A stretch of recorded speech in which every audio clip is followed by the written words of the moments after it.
Hey guys, what's up? Welcome back. So today I created this really cool look using a bunch of products that are pretty new to my collection. And obviously I've already put this look on my face. So what I'm gonna do is kind of show you guys what I did, walk you through it a little bit, and kind of talk about a few of these products as I go. So I was in a Sephora recently and I just wanted to get shade matched in there, which is actually a really funny story because I don't know if it was like the machine was broken or what the deal was. My skin tone came up with 0 matches, but we just kind of played around with a few foundations and looked for a shade match for me, and I actually did find one that I think is probably my best shade.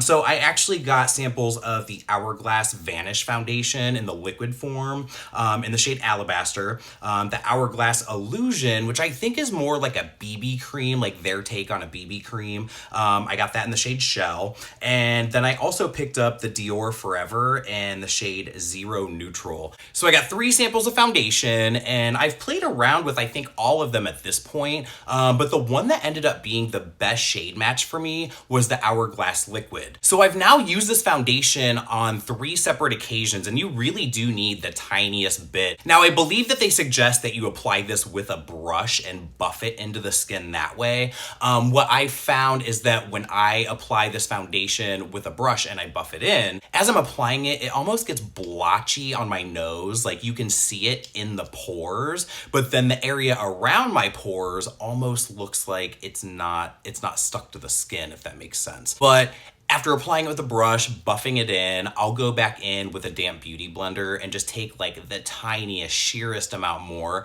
and starting on my nose, I'll just kind of like bounce that in and then blend it out over the rest of my face just to make sure that everything's nice and seamless. And as far as a shade match goes, this is probably the best that I've ever found that really matches me from top to bottom. I don't know how it reads on camera, but in real life, somebody even commented when I was wearing this at work. They commented on how the shade match was probably the best that they'd ever seen on me, and I was like, well, I totally agree. Now it does tend to get cakey around my nose, probably more than anything else does, and even like on a day like today, I barely use any. It was like a pea-size amount for my entire face and neck, and it's still just, it gets cakey, it gets makeup-y, and it has that look about it. So then I bought a new concealer, which is completely unnecessary since I already have concealers that I like, and I'm still not finished with those. But I hadn't used the MAC Studio Finish Concealer in years. It had been a long time. But when I was looking at the lightest shades in store, I came across W10, which is the lightest and the pinkest out of all of these concealers. And I'm like, holy shit, that's like a really good concealer shade for me. And this is a very emollient concealer, and it probably isn't really the best for my oily skin type. But since I really like the shade, if I'm in a pinch or if I just want to take a little bit of that on a fluffy brush and kind of blend it down underneath the eyes, down the center of the nose, and onto the forehead a little bit, it just kind of brings my entire skin tone together. It's good because it really is the color of my skin. Now, this isn't really a full coverage concealer though, so when I have some zits and some dark spots on my face that I really need to cover, I will still go in with the Instant Age Rewind concealer, apply that to that area, let it dry down for a few minutes, and then kind of lightly tap it out because this does have better coverage. But again, I was just kind of curious to use this concealer again and start playing around with it, and I'm glad that I picked it up because I do really like it. On days when I don't want to wear any makeup at all, I can just pop a little bit of that underneath my eyes and blend that out, set it down with like the tiniest little bit of powder. It just kind of brightens up my under eyes, and it really does blend into my skin, so I don't have to put any more makeup on the rest of my face, even though I have concealer under my eyes. It's just such a good match. Now I got this palette right before I microbladed my eyebrows. So I really wanted to film with this, but I really had to get my brows done. So I figured I would just wait. This is the Coloured Raine Safari Raine palette. Coloured Raine has been on my radar for quite a while now. When the Queen of Hearts palette came out, it seemed like everybody was shitting their pants over it. And I was kind of shitting my pants over it, just looking at photos online. Now I saw this palette when it was released online, and I was like, holy shit, I'm fucking buying that palette. And it was kind of a pricey palette anyway. I want to say this was maybe closer to $50 for a 9-pan palette. It's an indie brand, so I get it. Their products are going to be more expensive, but still, it was like, can you dupe that out of your collection? probably, so I didn't buy it. But then Kat from Beauty News, she has her own separate channel, which I forget what it's called. I'll link it down below. So I was watching her review. She did like maybe it was like a full week review of this palette where she created like a bunch of different looks. And it was one of those where as I'm watching her create look after look after look and seeing how versatile this palette was. So as soon as I was done watching that video, I placed an order for this palette. But again, it came right before I microbladed my eyebrow. So I just, I haven't played around with it for you guys yet. So basically what I did was I took the shade Clay and I built that up as my transition and my crease shade. But I laid that color down to create the overall shape of this look. And I kind of brought it out a little bit to kind of elongate my eyes. And then I went into Congo Basin, which is kind of like this army green or olive green kind of color. And I kind of built that up into the crease over top of Clay and then went over top of that with Matriarch. It's neutral, but almost has that purpley charcoal thing that I really like. I like a color like this more than I like a black to really add some depth and some dimension into the look. So I'm glad that they included a shade like this. It's really pigmented. It's not patchy. It doesn't skip. That one works really, really well. And then I wanted to use the shade Lioness as an inner corner highlight. And this shimmer formula is awesome. You don't have to lay down a sticky base, and this shadow will go on your face the color that it is in the pan. There is some fallout with it, but lay down some powder, swipe it away, or do your eyes first. It doesn't matter. I did spray my brush first just to get it to be as intense as possible. I brought that up onto the lid a little bit. And then I wanted to use this pigment from MAC that I had completely forgotten about. This is the pigment in the shade Blue Brown. It's exactly what it sounds like. I feel like at this point, every company has a shade like this, but I think that maybe MAC had this first. I have a bunch of MAC pigments, but I didn't have this one, so I figured I would just pick up a sample of it. This sample will probably last me for the rest of my life, so I probably won't ever need to buy one. But I sprayed my brush with a setting spray first for this one, because with the MAC pigments, you kind of need to, because if not, they get really messy. But I just packed that onto the lid, blended that out into that Matriarch shade a little bit on the outer corner, and then brought it back into the inner corner, blended it into Lioness a little bit. Then I really wanted to use another shade from this palette, so I went back into Green Valley, and I just kind of blended that in between the two shimmery shades that I already had going on, and I really like the gradient that it created, and I think that the blue-brown pigment goes along really well with this palette, so it was really fun to use those together. And then last week, I picked up these chromographic pencils from MAC. Now, this is that product that you almost buy every time you see it. I've been seeing these for years, and I've never bought them. I picked up the shade Genuine Orange, which is exactly what it sounds like. I also picked up the shade Landscape Green. They're really pigmented, they're really vibrant, and they last for a long time on the waterline. Now, I've already used the orange one a few times since I bought it, but I hadn't actually used the Landscape Green, so I wanted to add a little bit more green into this look, so that's what ended up going on the waterline. But I love these, and I want to get these in more colors for sure. But this next product was actually recommended to me on Instagram. Actually, I was tagged in a swatch video of this glitter. This is by a company called Style Cosmetics, and this one is called Pot of Gold, but there's small and really chunky gold glitters in here. It's like the prettiest yellow gold you've ever seen with a holographic reflect. I fucking love it. But for today, I didn't want to do just like my typical glitter inner corner like I normally do. So I just kind of applied it a little bit differently today. I took the NYX glitter primer and I just kind of stamped that up into the area where my transition, the beginning of my eyebrow and my nose contour, where that area meets. I started by kind of pressing the glitter up into that area with my finger just so I could get quite a bit of it on there. And then I switched over to a tiny packing brush and it stays really, really well. I mean, I don't have any glitter fallout. I don't have any particles hanging out anywhere. Not only have I put this on my eyes, but I also use it with nail polish. So I've definitely kind of sandwiched it in with some gel polish, and that really worked, and I like that too. So face, body, nails. I want a giant vat of it. And she also now has those neon pigments, the loose pigments. I'm gonna pick those up soon, so expect some crazy neon shit in the near future. So I think that my favorite find recently is the discovery of this single eyeshadow from MAC. This is in the shade Gold Bit. I've never heard of this shade before, and it's just one of those that that as I was swatching eyeshadows in the MAC store, I immediately was like, oh, this is my new highlighter. Like, this isn't even gonna be worn as an eyeshadow. This is straight up highlighter. I'm gonna go through this so fast. I need this to be in a larger pan as a highlighter. This is the most perfect peachy gold champagne, none of the above, but all of the above, soft, beautiful, but really shimmery. When I swatched it, I was like, yes, I'll take that. That looks awesome. When I put it on my face as a highlighter, I'm like, this is literally the only highlighter I'm ever wearing again as long as I live.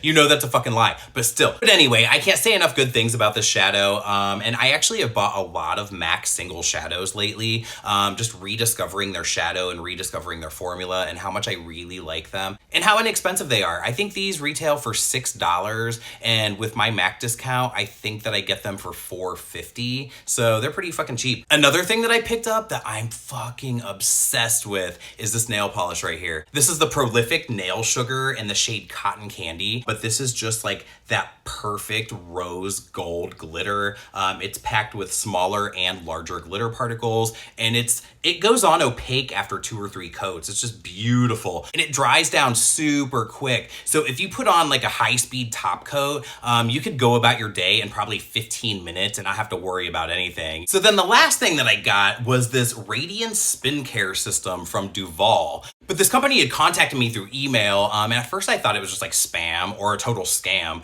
But it was, hey, I'm so-and-so from Duval. We want to send you out this device, try it out, talk about it on your channel. I'm like, yeah, that's fine. Go ahead and send it out. I'll try it out. Now, you guys know that I use the Clarisonic. I've been using the Clarisonic for about 10 years now. I really like it. Now with the Clarisonic, it doesn't necessarily exfoliate your skin. That's not what it's meant to do. It's meant to flush your pores out through like a microcurrent or whatever. It's more of a vibration than it is a spinny device. But I figured this might be a good companion to my Clarisonic, so I was like, yeah, go ahead and send it out. Now this retails for $95, which is, I don't know. I think that's pretty steep. Now you do get a bunch of different brush heads with this device. You get 2 facial brushes, you get a facial cleansing brush and an exfoliation brush. It comes with a large body cleansing brush, and it comes with a pumice stone. So you are getting all kinds of stuff with it, but I feel like I've seen similar products on like HSN or QVC for probably half that price. So basically for the rest of this video, I'm gonna be putting this thing to the test. I'm gonna use the face brushes, I'm gonna use the body brush, I'm gonna use that pumice stone on my feet. I'm gonna see how this works. I'm gonna go ahead and insert some footage of me using this thing. If you do wanna see me use this and give my thoughts on this device, then just stick around. Okay guys, first things first, if my lighting looks different now than it did in the first half of the video, it's because it is. I was trying something different with putting the cool tone filter on the ring light, and I just think it really washed me out. I prefer the warm tone filter because it just looks more realistic. This is what I look like in real life as opposed to the cool tone filter, which kind of brightens and makes you look younger, but at the same time, I feel like it just kind of washes everything out. It was kind of fucking with photographs and editing and all that stuff, so I just didn't like it, so I changed it back. I probably should have waited until next video so the lighting wouldn't be different from the first half to the second half, but in editing the first part of this video, I just could not stand to look at it. So now that that's out of the way, let's go ahead and talk about this Radiance Spin Care System. So this is not a rechargeable device the way that the Clarisonic is. This actually takes 4 AA batteries, which are not included. And I will say that batteries are fucking expensive. Who knew? Even cheap batteries are expensive. So I feel like if you're using this all the time, it is going to get kind of pricey because you're going to have to change the batteries all the time. But this is water resistant, which it kind of has to be if you're going to take it in the shower and use the body head, which I did. I did not include a video clip of that because I was not taking you in the shower with me. But for cleansing my face, I went in and I pre-cleansed with an oil, rinse that off, and then I use the device with my regular cleanser. This doesn't have like a timer or an automatic stop on it, so you pretty much have to decide when you're done and turn it off yourself, which is fine. This came with 2 heads for the face, a regular and an exfoliating head, but to tell you the truth, they both feel exactly the same. One doesn't feel more firm or more soft. They're the exact same thing. This actually felt so good while I was washing my face that I didn't want to turn it off. As far as exfoliating, it's very gentle. It's way more gentle than when I'm going in with the micro delivery exfoliating wash by Philosophy. The head rotates, so it's exfoliating your skin that way. And the bristles are so ridiculously soft that it's not rough, it's not harsh on the skin. I wasn't red and raw afterward because I usually like to over exfoliate. But I've noticed that since I've been using a chemical exfoliant, so using glycolic acid and using retinol on my skin, I haven't really needed to go in and do a lot of manual exfoliation. So this was exactly enough. So I probably don't need to use the micro delivery wash anymore, but this just felt so good. And I was actually really surprised by how much I liked this on the face. In the pumice head, this was another shocker. So I'm not really sure what I was expecting. I really kind of thought that if I put any type of pressure on this, on my foot, that it would really just slow it down and that it wouldn't really remove any of the dead skin. I used the pumice stone on the inside of my big toes where you just get that hard, gross skin. This did the job in seconds. It actually really worked. I was totally shocked. I was totally expecting to film a fail and totally laugh and totally trash this product in my outro. No, not at all. I'm a huge fan. I totally recommend this product. Now, do I think it's worth $95? Not really, but the company was nice enough to give me a promo code for you guys to use. Use the code ENERGY70 at checkout and it will save you 70% off this device and any other device on their website. That 70% actually brings this down to $28.50. Which I think is the price that this unit should be. It's a battery-powered device, so you're gonna have to be sticking new batteries in this all the time. Batteries are expensive. Just the pumice attachment alone, I think, is worth the price of admission for this thing. And there's actually a link in the description box that you guys can follow. Again, check it out. Type in Energy70 during checkout, and that'll save you 70% off this device and everything else on the site. And I checked out their site to see if they sold replacement heads for this device, and they do. They actually sell a 4-pack for $45. So if you need to replace your heads, you can always do that. So yes, I do recommend this. I think this is a pretty cool device, but please don't pay full price for this. Follow the link in the description box, type in the code, save yourself 70%. Again, this is gonna be $28.50, which I think is a reasonable price for a device like this. This video is not sponsored. The company did not pay me to talk about this. I don't make any money off of the link. I do not make any money off of the code. That is just for you guys. So again, if you want one of these, check it out, but definitely buy it with a code. So that's gonna be it for this video. A bunch of new makeup products, a fun new toy to play with. If you guys like this video, please give it a thumbs up. Thank you so much for being here, and I'll see you guys on the next one.